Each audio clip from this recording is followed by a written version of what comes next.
members of West Bengali Taranambadi. There are 4 rooms at the center of the hall.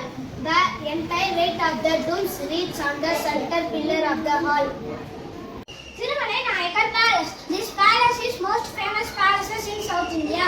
Thirumalai Nayakar Palace is an artistic palace built in the 17th century.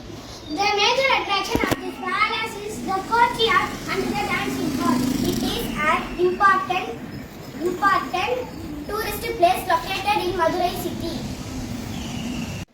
Tanjavur Maratha Palace. Tanjavur Maratha Palace is popularly called Tanjavur Aranmanai. This is a famous tourist place in Tanjavur.